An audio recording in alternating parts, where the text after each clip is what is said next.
Pada video pembelajaran kali ini kita masih membahas mengenai struktur dan fungsi jaringan hewan. Kalau di pertemuan yang lalu kita membahas mengenai jaringan epitel yang sel-selnya tersusun rapat. Tapi kali ini kita akan membahas mengenai jaringan ikat. Sangat berbeda ya dengan jaringan epitel. Kalau di jaringan ikat, sel-selnya ini tersebar kemudian sangat jarang. Jadi tersebarnya di dalam matriks. Matriks yang berupa cairan yang merupakan substansi atau penyusun dari jaringan ikat. Oke, kita lihat bagaimana awal perkembangan jaringan ikat ini. Ini berawal dari proses perkembangan embrio ya, yang dimulai dari proses fertilisasi, yaitu bertemunya sel sperma dengan ovum. Dalam proses fertilisasi akan terbentuklah zigot. Zigot akan berkembang menjadi embrio. Di tahap perkembangan embrio, ini embrionya akan membelah terus, kemudian membelah terus ya. Jadi tahap embrio ini ada namanya tahap morula, kemudian ada tahap namanya blastula, sampai ke tahap gastrula.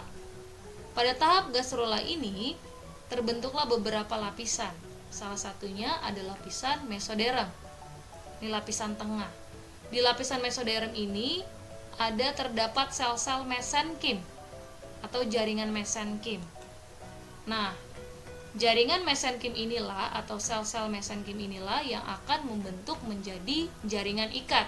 Jadi berdiferensiasi menjadi jaringan ikat. Itulah awal terbentuknya jaringan ikat. Kita lihat apa saja fungsinya.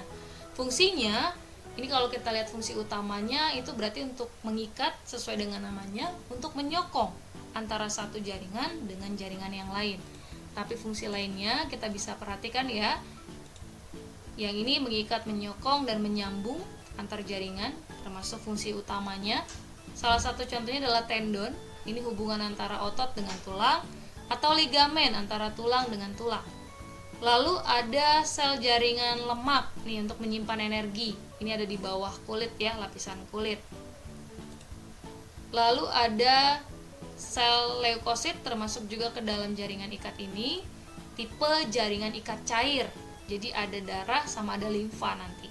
Nah, yang darah ini fungsinya sebagai pertahanan tubuh. Jadi masuk ke dalam fungsi jaringan ikat yaitu pertahanan tubuh. Lalu yang jaringan limfa atau pembuluh limfa ini berfungsi sebagai transport cairan. Berarti nggak hanya pembuluh limfa ya, tapi pembuluh darah pun ini berfungsi sebagai proses transport cairan. Oke, kemudian untuk membungkus organ-organ, supaya kalau misalnya kalian loncat-loncat, organ-organnya tidak berantakan di dalam tubuh kalian. Itulah fungsi dari jaringan ikat, pelindung organ. Kita lihat ya, susunannya atau substansi yang ada di dalam jaringan ikat itu ada matriks, ada sel di dalamnya, kemudian ada juga serat-serat yang diperlukan di sana. Kita lihat dulu matriksnya. Matriksnya ini berupa gel atau seperti gel ya, gel yang kaku begitu, atau ada juga gel yang tidak kaku. Nah, di dalam matriks ini gelnya ini tersusun dari glikosaminoglikans. Jadi glikosaminoglikans ini ada dua tipe. Yang pertama adalah tidak bersulfat. Kalau glikosaminoglikans tidak bersulfat itu tersusun dari asam hyaluronat. Asam hyaluronat ini adalah penyusun dari cairan yang terdapat di dalam lensa mata, yang disebut juga dengan vitreous mata. Oke, kemudian glikosaminoglikans yang bersulfat itu tersusun dari kondroitin sulfat. Jadi di dalamnya ada kondroitin sulfat yang merupakan penyusun dari jaringan tulang rawan dan juga tulang keras. Ini salah satu contoh tulang rawan yaitu telinga. Jadi tulang rawan dan tulang keras itu mengandung matriks kondroitin sulfat yang merupakan glikosaminoglikans yang bersulfat. Paham ya? Ini dari susunannya. Kemudian kita lihat serat.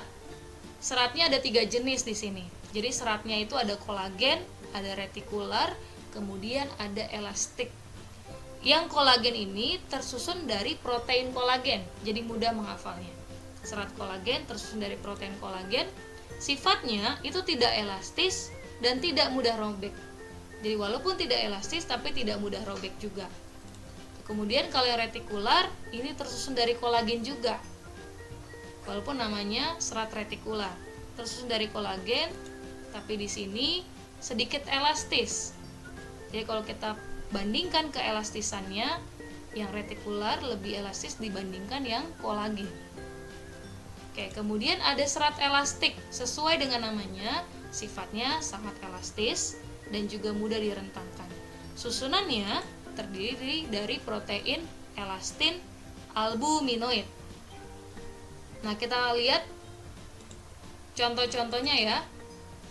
Nah, bagian yang menyusun kolagen itu kolagen bisa kita temukan ini. Kita bisa perhatikan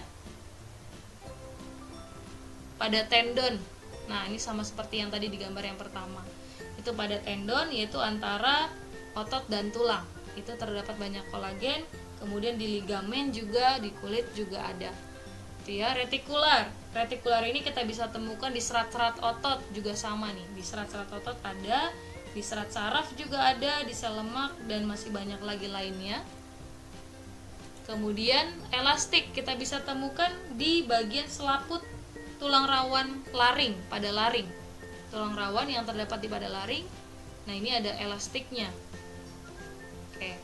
Kemudian kita bisa perhatikan juga bagaimana peran dari kolagen, retikular, dan elastik. Ketika kalian mencubit misalnya, oke ya, mencubit atau misalnya menarik sebagian kulit kalian. Nah, seperti ini. Waktu kalian menarik, bagian kulit yang ditarik itu daging-dagingnya tidak lepas nih dari tulangnya. Ketika ditarik ya, itu karena ada peran dari kolagen dan retikularnya. Oke. Jadi walaupun tidak elastis tapi tidak mudah robek begitu. Kemudian ketika kalian menarik, kemudian setelah dilepaskan, itu ya, itu pasti akan kembali ke bentuk semula. Itu karena ada serat elastiknya. Jadi tidak justru turun ya pipinya, tapi justru malah kembali ke semula seperti biasa. Inilah peran dari kolagen, retikular, dan elastik dalam kehidupan sehari-hari kita. Kemudian ada sel. Nah, ini substansi yang tadi kan ada matriks, ada serat, ada sel. Nah, ini jenis-jenis sel yang ada di dalam jaringan ikat. Ada sel fibroblast, kemudian ada sel makrofag. Nah, jadi sel fibroblast dan makrofag ini merupakan sel yang paling dominan atau paling banyak di dalam jaringan ikat. Jadi kalau fibroblast ini bentuknya seperti gelendong gini ya, kemudian dia bercabang nih. Jadi berkaitan nih antara satu fibroblast satu dengan fibroblast yang lainnya seperti ini. Nah, kemudian inti selnya juga agak memanjang, beda dengan inti sel pada yang lainnya ya, lebih bulat. Nah, ini kalau ini lebih memanjang, lonjong begitu. Kemudian fungsinya ini untuk mensekresikan, jadi untuk menghasilkan unsur protein serat ekstraselulernya. Kalau makrofag ini lebih ke pertahanan. Nah, jadi di dalam makrofag ini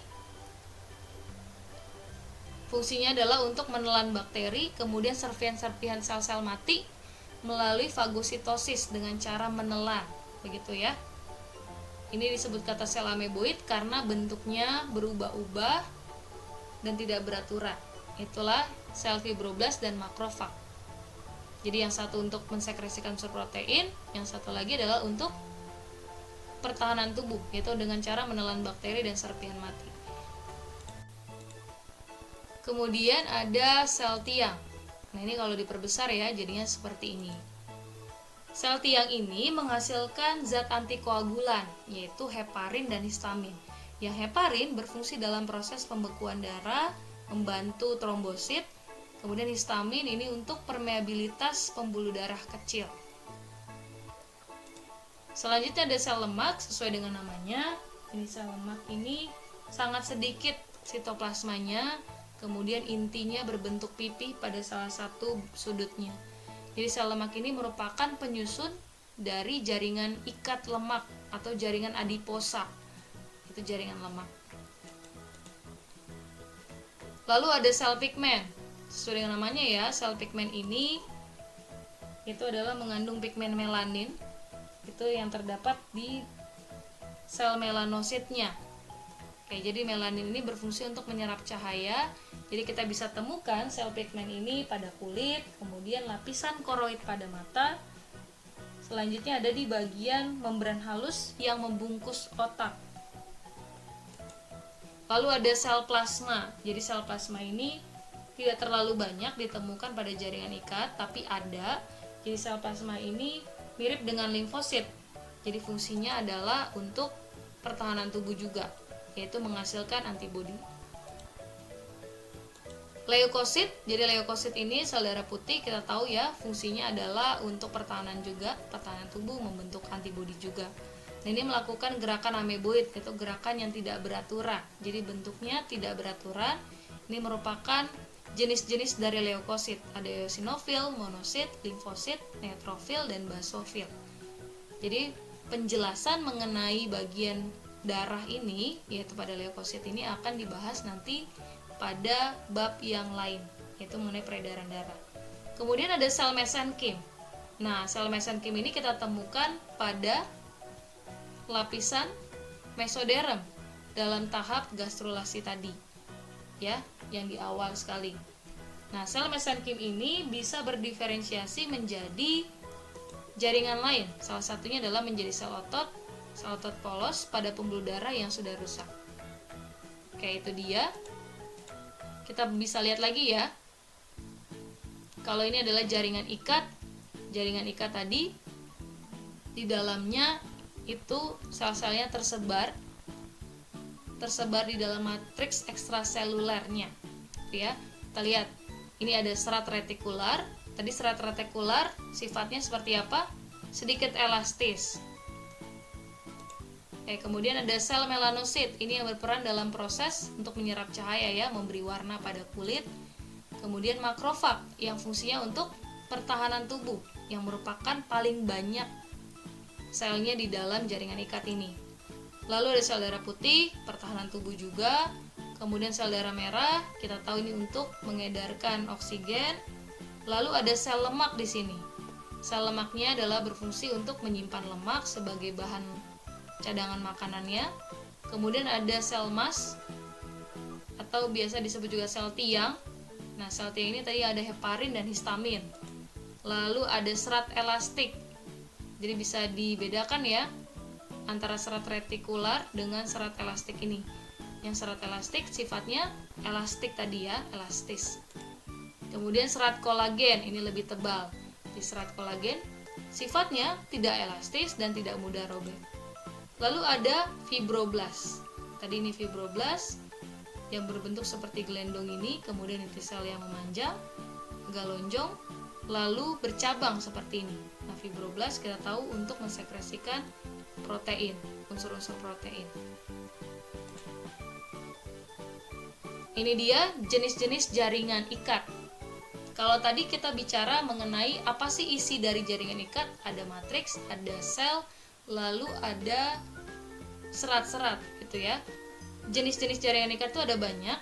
Ada jaringan ikat yang sejati ya, jaringan ikat sejati, ada jaringan ikat cair, ada jaringan ikat penyokong. Oke. Kalau jaringan ikat sejati itu dibagi dua. Ada yang longgar ya, jaringan pengikat serabut longgar. Ada juga jaringan ikat padat.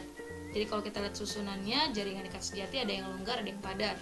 Kemudian kalau kita perhatikan lagi, jaringan ikat cair itu ada jaringan darah sama limfa.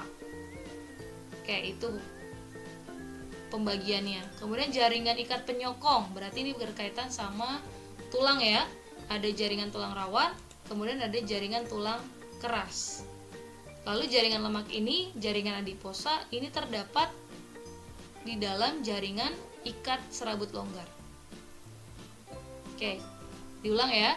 Jadi jaringan ikat itu dibagi beberapa jenis. Ada jaringan ikat sejati yang terdiri dari jaringan ikat longgar dan jaringan ikat padat. Kemudian jaringan ikat cair ada dua, jaringan darah dan jaringan limfa. Jaringan penyokong, ikat penyokong itu ada jaringan tulang rawan dan tulang keras. Jaringan lemak ini termasuk ke dalam jaringan ikat longgar. Oke, itu dia. Kita lihat satu persatu. Jaringan ikat sejati Nah, jaringan sejati tadi dibagi dua, ada yang longgar, ada yang padat. Ini berkaitan susunan. Jaringan ikat longgar kita bahas dulu ya. Jaringan ikat longgar itu dibagi menjadi 4. Ada jaringan mukosa. Ini jaringan mukosa ini kita perhatikan ya, susunannya ada apa saja. Susunannya itu ada fibroblast, sel fibroblast, sel makrofag, sel limfosit, kemudian ada serat kolagen, dan ada musin. Musin ini seperti gelatin gitu ya, cairan. Oke, kita tahu masing-masing setiap fungsi-fungsinya nih karena sudah dibahas. Lalu ada jaringan areolar. Nah, jaringan areolar ini di dalamnya ada fibroblast juga, ada makrofag juga. Ini yang mendominasi ya tadi ya, fibroblast dan makrofag. Kemudian ada serat elastin dan ada serat kolagen. Di jaringan areolar inilah dimana kalau dokter misalnya menginjeksi suatu cairan ke dalam tubuh kita melalui suntikan, ini akan menembus ke bagian jaringan areolar ini. Jaringan lemak pastinya ada sel lemak, ada fibroblast, ada limfosit, eosinofil. Ini adalah bentuk dari leukosit ya. Kemudian ada sel tiang. Dan jaringan retikular itu ada serat retikularnya sesuai dengan namanya, dan ada beberapa sel dengan sitoplasma yang bercabang panjang. Ini merupakan ciri-cirinya. Kita lihat contohnya. Nah, jaringan mukosa itu bisa kita temukan di tali pusar pada bayi. Oke, kemudian ada jaringan areolar. Jaringan areolar ini ada di bagian yang membungkus organ. Jaringan lemak ini ada di bawah permukaan kulit. Salah satu contohnya ya letaknya. Lalu jaringan retikular, salah satu contohnya adalah limfa ini, nodus-nodus limfa. Ini tersusun dari jaringan retikular. Selanjutnya kita lihat jaringan ikat padat. Nah, jaringan ikat padat ini dibagi dua. Ada yang teratur, ada yang tidak teratur. Kalau yang teratur, ini terdiri dari serat kolagen dan fibroblast. Pada intinya, jaringan ikat padat itu mengandung serat kolagen. Itu yang lebih mendominasi. Itu yang harus kita pahami. Jadi kalau yang teratur ada kolagen dan fibroblast. Oke, ini dia. Ini salah satu contohnya di aponeurosis. Aponeurosis ini adalah otot yang berbentuk lebar dan juga pipih. Ini kita bisa temukan di bagian tungkai ya. Tungkai atau kaki. Nah, ini aponeurosis. Oke, kemudian kalau yang tidak teratur ini terdiri dari serat kolagen kasar, ada serat elastinnya, kemudian ada retikularnya. Itu perbedaannya dari yang jaringan ikat padat teratur.